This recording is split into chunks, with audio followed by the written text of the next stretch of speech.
혹시 여러분들 가운데 우리 목사는 이게 성경 본문을 설교 본문을 어떻게 정하길래 날짜와 생뚱맞은 구절이 가끔 튀어나 하는 질문들 계시면 다른 거 아닙니다. 저는 교회력을 쓰기 때문에 그렇습니다. 렉셔널이라고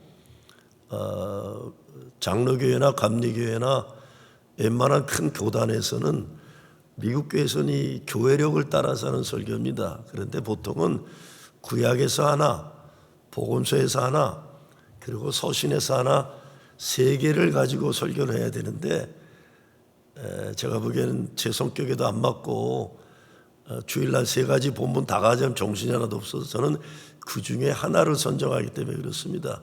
그래서 오늘 본문은 제가 정하는 게 아니라 전 세계에 있는 교회들이 정하는 겁니다. 그래서 그래서 그렇구나. 그래서 미국 교회 다니는 친구들 계시면 너네 교회 주보에 에베소 3장 나왔니? 그럼 거의 다 나왔다고 그럴 겁니다.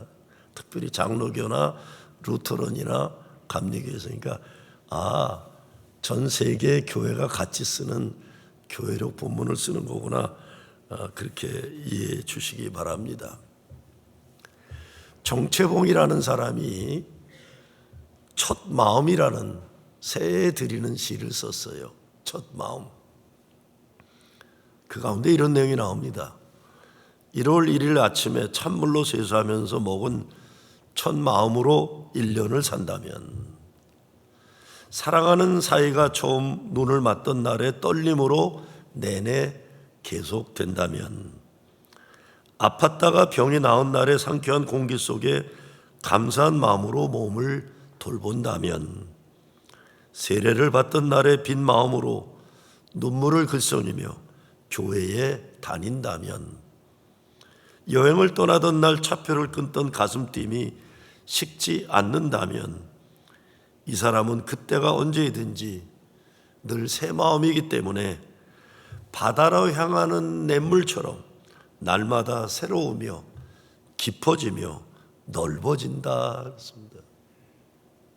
저는 여기에서 바다로 향하는 냇물처럼 날마다 새로우며 깊어지며 넓어진다.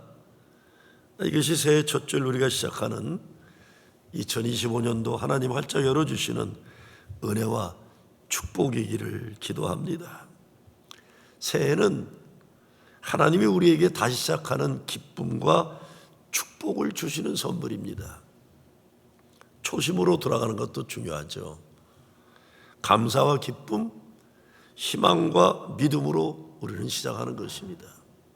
그리고 새해는 하나님이 주권적으로 열어주시는 완전한 새로운 날입니다.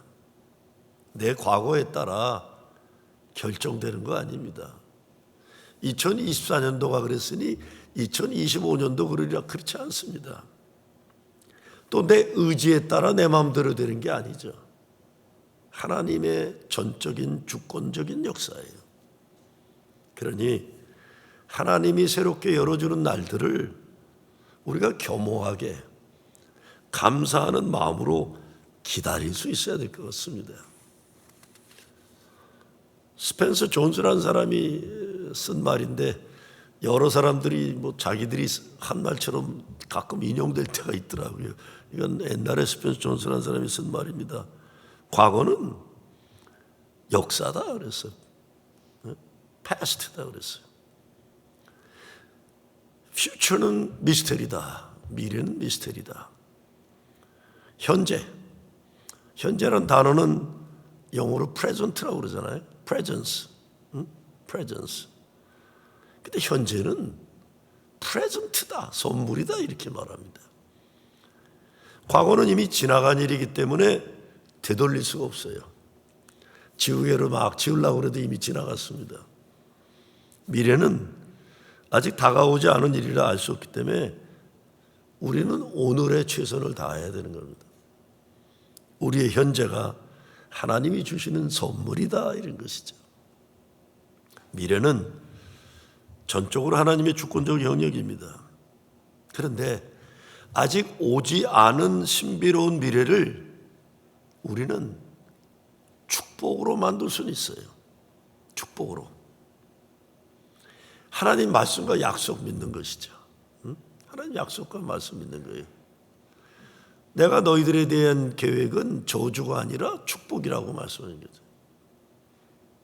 이것을 가능케 하는 사람의 마음도 도움이 되죠. 긍정적인 마음, 생각, 희망, 열정 도움됩니다. 도움돼요. 그런데 사도 바울은 믿음의 확신과 담대함으로 하나님 앞에 나아가라 그랬습니다. 믿음의 확신과 담대함으로 새해를 맞이하라는 것이죠. 바울은 신비로운 하나님의 사랑과 은혜의 세계이기 때문에 하나님의 구원의 경륜의 비밀이라고 오늘 3절에서 말합니다. 그런데 곧 계시로 내게 비밀을 알게 하신 것은 그랬어요. 여기서 비밀이란 단어는 헬라어로 무스테리온이라고 하는데 무스테리온은 영어로 미스터리예요. 미스터리. 바울이 하나님이 자기에게 계시로 이 미스터리를 알게 했다는 겁니다. 새해 우리가 믿는 예수 그리스도 그분 때문에 어떤 삶의 현실에서도 믿음의 확신과 담대함으로 하나님께 나아갈 수 있는 것입니다. 하나님께 나아가서 나의 마음의 소원을 아뢰 수 있어야 돼요. 예수님은 우리가 하나님을 무서운 분으로 대하지 말고 아바 아버지로 부르라고 그랬어요. 왜? 하나님이 나를 나보다 더 사랑하시고 나를 나보다 더 잘 아시는 하나님으로 믿고 그분 앞에 담대하게 나아가라 그런 겁니다. 그럼 제가 질문 하나 하겠습니다. 30, 40대나 50 중반 이전 분들은 대답 안 하셔도 될 질문인데 제 나이 또래나 위에 계신 분들도 아마 답하시기가 좋을 거예요. 여러분 집에서 여러분을 꼼짝 못하도록 마음대로 시키는 인간이 하나 있다면 누굴까요? 그 인간이 먹고 싶다 그러면 당장 만들어 줘야 되고 필요하다고 하면 나가서라도 추운 겨울에 가서라도 사와야 되는, 그리고 소가 되라 그러면 소 흉내 내고 말이 되라 그러면 말처럼 뛰고 여러분을 마음대로 하는 존재가 있다면 누굴까요? 누구겠어요? 손주예요. 대부분은 손주. 주일이면 제 손자가 집에 오는데 막 지 맘대로 놀다가 할머니 스트로베리, 그럼 갑자기 스트로베리를 찾아내야 돼요. 저 집사람은 그냥 그것도 그냥 아무거나 아니 제일 좋은 거 갖다가 그래야 돼요. 요즘엔 할아버지 레슬링 그러면 나는 막 레슬링 하도록 판을 짜놓고 이놈이 와서 나를 주먹으로 때리면 맞고 넘어뜨리면 쓰러지고 그래야 돼요. 얼마 전에 지하실 창고에 이상한 물건이 하나 있더라고요. 보니까 그 목수들이 일할 때 몹질할 때 쓰는 무릎에 대는 플라스틱이에요. 그게 왜 있나 봤더니 애가 1살쯤 되었을 때 제가 사온 거더라고요. 왜? 말 태워주려고. 내 등에다가 애를 태우고 나는 이제 말처럼 기어다니는 거였는데 한두 번 하더니 싫다고 그래서 그 다음에 내가 버린 거예요. 그냥 버린 거예요. 제가 살다 별짓을 다 해요. 걔 때문에. 별짓을 다 해요. 그래도 행복한 거죠. 애는 당당하고 마음대로 자기 원하는 거 얘기하고.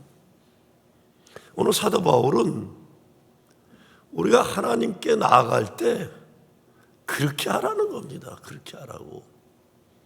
내 과거 죄 때문에 부끄러워서 하나님 앞에 못 간다는 그런 생각하지 말아라 하는 겁니다.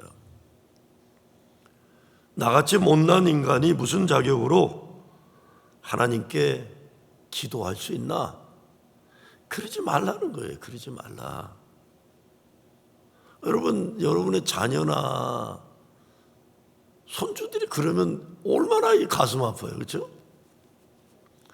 아버지 뵐 날이 없어요. 나 집에 안 가요. 그럼 아이고 얼마나 가슴 아파요. 에? 손자가 할아버지 집에 가서 뭐 떡국 먹을 자격이 안 돼요. 제가 떡국 나 혼자 다 먹어야 되잖아. 이게 아니에요. 그러지 말라는 거예요. 하나님은 용서하기로 마음먹은 이스라엘의 죄를 기억하지도 않으신다 그러셨어요. 하나님이 기억도 안 하는데 왜 나만 기억하고 계속 그러고 있겠어요? 이스라엘을 향한 하나님의 뜻은 저주가 아니라 미래와 희망이라고 그러셨어요. 복주기를 기뻐하신다. 새해에 이런 담대함과 확신으로 예배드리고 기도하는 것입니다. 우리는 세상 상식으로는 쉽게 이해되지 않는 하나님 사랑과 은혜를 받은 존재들입니다. 그런데 그 사랑 때문에, 그 은혜 때문에 나도 변했고 가정이 변했고 교회가, 세상이 하나님 기뻐하시는 모습으로 변하는 것입니다.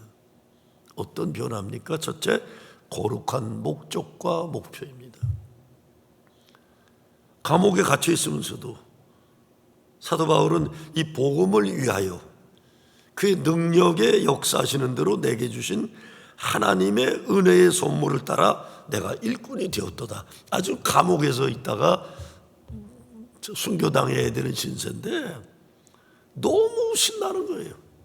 하나님의 은혜의 선물을 따라 내가 일꾼이 되었도다. 이 은혜의 비밀을 아는 사람은 계속 교만하지 않는 거예요. 교만하지 않아요. 자기 스스로 의로움에 빠지지도 않아요. 은혜를 알기 때문에 예수님의 마음을 아는 심장이 있는 것이죠. 그러니 새해에는 하나님 은혜의 이야기를 많이들 하시기 바랍니다. 예배 마치고 친교실에 가면 하나님이 어떻게 나를 사랑하시는지, 내게 은혜 주셨는지 이런 이야기를 나누거든요. 무엇보다 다른 교인들에게 믿음의 소망과 힘을 주는 이야기들을 나누시기 바랍니다. 저는 올해부터 페이스북에 또 실제적으로도 자기 인생의 정직한 이야기를 하지 않고 남의 흉이나 보고 세상이나 탓하는 사람들을 몰래 지우고 있어요. 페이스북에도 자꾸 이렇게 눌러요. 그만 읽겠다니까. 내 인생 바쁜데 자기 이야기를 정직하게 할 줄 모르고 남의 이야기나 세상 정치 이야기하면서 그냥 관계도 없는 인간이 핏대 올리고 이런 사람들과 내가 스트레스 받고 싶지가 않아요. 시간 낭비예요. 이 사람 왜 이러나? 자기하고 무슨 상관이 있다고. 그래야 내 시간에 여유가 생겨서 자기 이야기를 하나님의 눈과 마음으로 정직하게 할 줄 아는 사람을 친구 삼을 수가 있어요. 아, 저 사람은 저렇게 하나님의 은혜로 살아가는구나.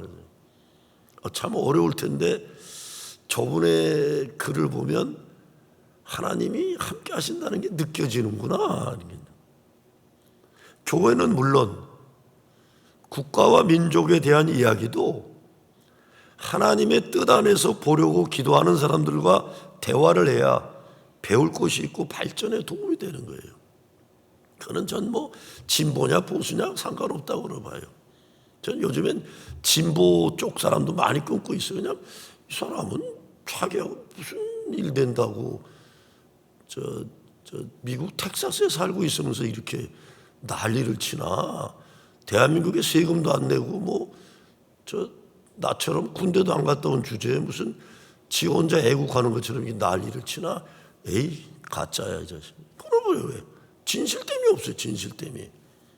뭔가 사람은 진실이 관계돼야 되잖아요. 그게 진보나 보수나 아무 상관없습니다. 왜 쟤는 지하고 관계없는 일에 저렇게 매일 핏대를 올리나? 피곤하다 이렇게 된 거예요. 진실된 자기의 삶을 하나님의 은혜 안에서 볼 줄 아는 눈과 마음 가지고 살아야죠. 두 번째, 은혜의 신비함 가운데 사는 비밀을 알게 됩니다. 8절에 보면 모든 성도 중에 지극히 작은 자보다 더 작은 나에게 이 은혜를 주신 것은 측량할 수 없는 그리스도의 풍성을 그랬어요. 이방인에게 전하게 하시죠. 이 측량할 수 없다라는 것을 헬라어로 보게 되면 연구해도 못 찾는다는 겁니다. 사람이 노력해서 찾을 수 없는 것이다. 그만큼 그리스도의 은혜의 풍성함은 크다, 놀랍다 이러는 거죠. 사람은 하나님의 마음은 물론 그리스도의 은혜를 다 알지 못합니다. 그분이 보여주시고 계시하시는 그만큼만 알아가고 경험해 나가는 것이에요. 그래서 9절에 보면 하나님 속에 감추었던 비밀의 경륜이 어떠한 것을 드러내게 하심이라. 감추어져 있는 하나님 사랑과 은혜의 비밀이 있다는 것입니다. 예수 믿는 재미는 이 비밀을 깨닫게 되는 거죠. 어제 몰랐던 하나님 은혜의 세계를 오늘 조금 알게 되는 기쁨이 있어요. 그러니 우리가 신앙 이야기할 때도 자기가 무슨 정답을 다 가지고 있는 것처럼 말하지 말아야 돼요. 오늘 알았던 거 내일 또 새롭게 은혜를 주실 수가 있어요. 하나님이 하시는 일을 사람이 어떻게 다 압니까? 말도 안 되죠. 그러니 우리가 하나님에 대해 더욱 겸손해야 하고 더 알고 싶어서 성경 더 열심히 보고 기도 더 열심히 해야 하는 것입니다. 측량할 수 없는 그리스도의 풍성이라. 측량할 수 없어요. 새해에 내가 다 알 수 없는, 계산할 수 없는 하나님 은혜의 풍성함을 생각해서 겸손해져야 돼. 겸손해지는 거죠. 늘 새롭게 열어주시는 그만큼씩 알고 깨닫는 것입니다. 마찬가지로 나 자신에 대해서도 누구에 대해 말할 때도 다 아는 것처럼 말하지 말고 늘 새롭게 배운다고는 열리고 겸손한 마음을 가져야 하는 겁니다. 나 자신은 물론 내 자식도 내가 다 모르잖아요. 내가 알았던 아이가 오늘은 아니잖아요. 교회에 대해서도 하나님에 대해서도 더 말할 것 없어요. 함부로 판단하고 함부로 아는 척 하지 말아야 돼요. 교회도 늘 새롭게 변하는 주님의 몸입니다. 저도 여러분도 어제의 제가 아니고 여러분이 아니에요. 오늘 또 하나님이 열어주시는 새로운 미래를 살아갈 뿐입니다. 2025년 새해 매일매일 새롭게 하나님이 열어주실 겁니다. 그러니 우리가 늘 새롭게 깨달아가고 새롭게 은혜를 겸손하게 체험해가는 것입니다. 세 번째, 은혜의 비밀이 담겨있는 것이 교회라고 사도 바울은 말하고 있습니다. 10절에 보면 이 모든 은혜의 비밀을 교회에 하나님이 담아주셨다. 교회를 통해 그리스도 예수 안에서 예정된 뜻을 이루어 가신다고 말씀합니다. 교회이기 때만 가능한 일들이 얼마나 많습니까? 세상에는 뭐 그런 말 있죠. 1등만 대우받는 거지 같은 세상 뭐 이런 말도 있더라고요. 세상에는 자기를 막 인정받으려고 하고 뭐 이러는 사람들 보는데 교회는 안 그런 거예요. 그냥 서로 존중하고 사랑하고 인정하고 대우해주고 그러죠. 몇 년 전에 중소부 어느 작은 도시에 있는 교회 집회를 갔어요. 그러니까 이제 특별 집회라고 그러니까 동네 사람들 모아놓고 뭐 찬양팀도 하고 성가대도 막 하는데 와, 난 또 그렇게 못하는 찬양팀하고 성가대도 처음 봤어요. 진짜 못하더라고요. 특별히 찬양 인도하는 사람이 얼마나 시끄러운지 정신이 안 없고 귀가 따갑더라고요. 그런데 본인들은 너무 신나서 해요. 제가 목사한테 물어봤어요. 저 지금 지휘하는 사람 저 음악을 전공한 사람인가?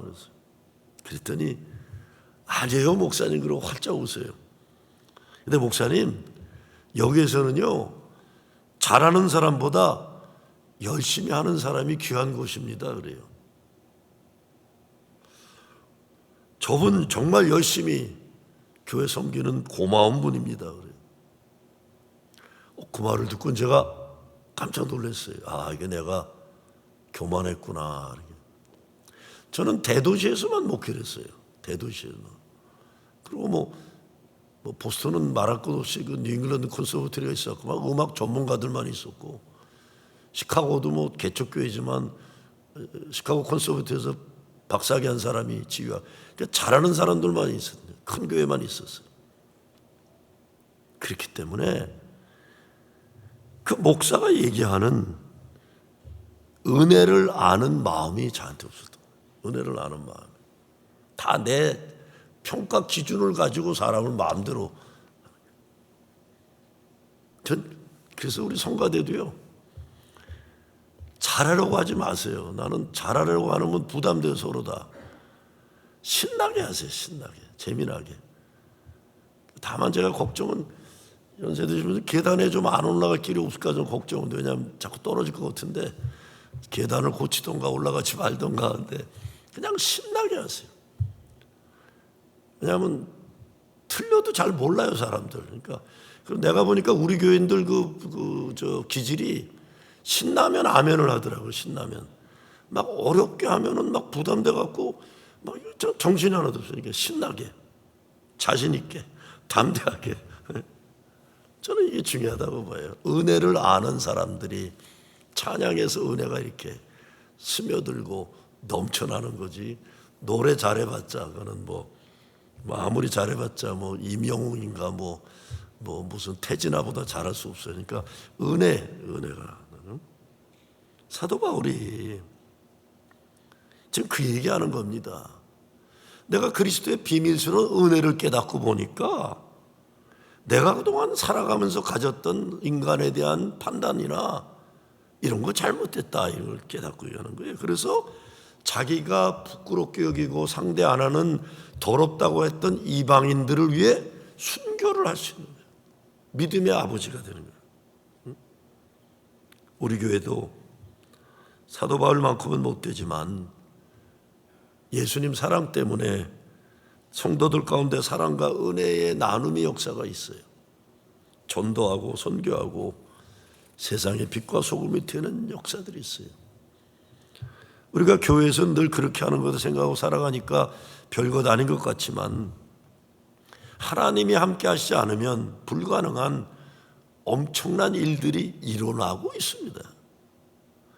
여러분 모두가 산 증인들이세요. 여러분 오늘 끝나면 떡국 드실 거 아니에요. 그냥 막 만들어진 떡국 아니에요. 그 떡국을 만들기 위해 어제부터는 고기를 어제부터 삶더라고요. 기름기 다 빼고 그 다음에 먹어도 되는지 안 되는지 잘라다가 저보고 시식을 시키시더라고요. 맛있어요. 그러고는 여러분에게 가장 좋은 떡국을 주시기 위해서 친교에서 준비하는 거예요. 다 마찬가지죠. 다 마찬가지예요. 여러분이 다 은혜의 산 증인들이신 거예요. 예수님 만나기 이전에는 사탄의 도구로 살던 사람도 이제는 성령의 도구로 사는 것입니다. 쉽지 않죠. 한 발짝 신앙의 진보를 이루다가 다시 뒤로 돌아가고 또 돌아가고 그러면서 조금씩 진보해 나가는 거죠. 여기에 하나님 신비의 비밀이 있습니다. 우리는 아직 몰라요. 하나님이 어떻게 어떤 사람들을 통해 하나님의 거룩한 역사를 이루실지 우리는 모릅니다. 그러나 분명한 것은 하나님 은혜의 비밀이 프라싱 제1교회에 담겨져 있다는 이것만큼은 확신하는 것입니다. 그런데요, 그 비밀은 생각에 지식을 주는 비밀이 아닙니다. 그 비밀은 풍성한 사랑과 은혜를 누리는 비밀입니다. 예배소서에서 계속 강조하는 것이 하나님의 것이다. 믿는 우리들의 것이라고 말씀하고 있어요. 이 비밀을 알고 이 비밀을 살고 이 비밀을 즐기고 누리라, 이런 것이죠. 그래서 이 비밀을 가진 사람은 마지막으로 환난에도 낙심치 않는다고 말씀하고 있어요. 13절이죠. 환난에도 낙심치 말아라. 그리고 12절에 가면 우리가 그 안에서 그를 믿음으로 말미암아 담대함과 하나님께 당당히 나아감을 얻느니라. 하나님께 당당히 나아갈 수 있다. 왜? 그분이 우리의 죄를 용서하시고 구원하셨기 때문에. 그분의 은혜에 의지해서 우리가 복음을 증거하는 일에 쓰임받게 되었습니다. 죄를 많이 짓고 못되게 살았어도 예수 믿고 구원받아 복음의 증거자로 쓰임받는 것입니다. 새 삶을 얻은 것이죠. 세상 사람들이 보면 행복하지 어려운 조건을 가지고 있을 수 있겠지만 그리스도 안에서 누리는 기쁨과 감격이 우리에게 있는 것입니다. 그 사람들에게 나도 저렇게 예수 믿고 싶다, 감동을 우리가 줄 수 있어야 됩니다. 요한 웨슬레는 감리교인이 실천해야 할 3가지 기초생활 수칙, 3 simple rules라고 아주 모든 감리교 목사들에게 질문을 이거 던집니다. 안수 받을 때. 첫 번째는 do no harm, 남에게 해 끼치지 말아라. 두 번째, do good, 선한 일을 해라. 세 번째, 하나님의 그리스도의 사랑 안에 거하라. Remain in the love of Jesus Christ. Stay in love. 그래서 감리교인들에게 웨슬레가 원했던 건 제일 먼저 남 해치지는 말하지 말라는 거예요. 남에게 못된 짓 하지 말라는 거예요. 선에 대해서는 할 수 있는 모든 방안을 통해서, 할 수 있는 모든 장소에서, 할 수 있는 모든 선한 일을 가능한 오래 행하라. 이게 웨슬레의 가르침이에요.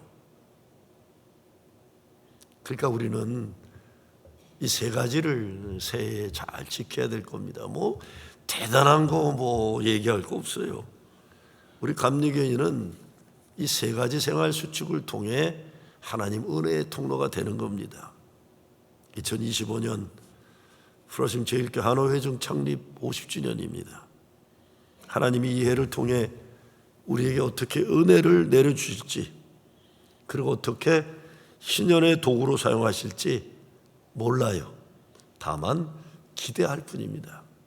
제가 생각하기에 분명한 것은 하나님은 분명히 여러분 한 사람 한 사람을 통해 이 역사를 이루시리라고 믿습니다. 신년을 위해 웨슬리의 기본 생활 원칙 3가지만이라도 잘 지키시기를 바랍니다. 그리고 새해에 3초 만에 따뜻한 세상 만들기란 글을 나누고 싶어요. 3초 만에 따뜻한 세상 만들기. 대단히 한다고 말 많이 하지 말고 이런 마음으로 살면 이미 우리 삶에 신년이 이루어질 것이라고 저는 생각해요. 한번 들어보세요. 엘리베이터를 탔을 때 닫기를 누르기 전 3초만 기다리자. 정말 누군가 급하게 오고 있을지도 모른다. 출발 신호가 떨어져 앞차가 서 있어도 빵빵 누르지 말고 3초만 기다려주자. 그 사람은 인생의 중요한 기로에서 갈등하고 있는지 모른다. 내 차 앞으로 끼어드는 차가 있으면 3초만 서서 기다리자. 그 사람 아내가 정말 아플지도 모른다. 길을 가다가 아침 뉴스에서 불행을 맞은 사람들 보면 잠시 눈을 감고 3초만 그들을 위해 기도하자. 언젠가는 그들이 나를 위해 기꺼이 그리할 것이다. 정말 화가 나서 참을 수 없는 때라도 3초만 고개를 들어 하늘을 보자. 내가 화낼 일이 보잘것없지는 않은가. 차창으로 고개를 내밀다가 한 아이와 눈이 마주쳤을 때 3초만 그 아이에게 손을 흔들어 주자. 그 아이가 크면 분명 내 아이에게도 그리할 것이다. 죄 짓고 감옥 가는 사람을 볼 때 욕하기 전 3초만 생각하자. 내가 그 사람의 환경이었다면 어떻게 되었을까? 아이가 잘못을 저질러 울상을 하고 있을 때 3초만 말없이 웃어주자. 잘못을 뉘우치면 내 품으로 달려올지도 모른다. 새해에 믿음의 담대함과 확신을 가지고 하나님 앞으로 나아가는 여러분 되시길 주의 이름으로 축원합니다.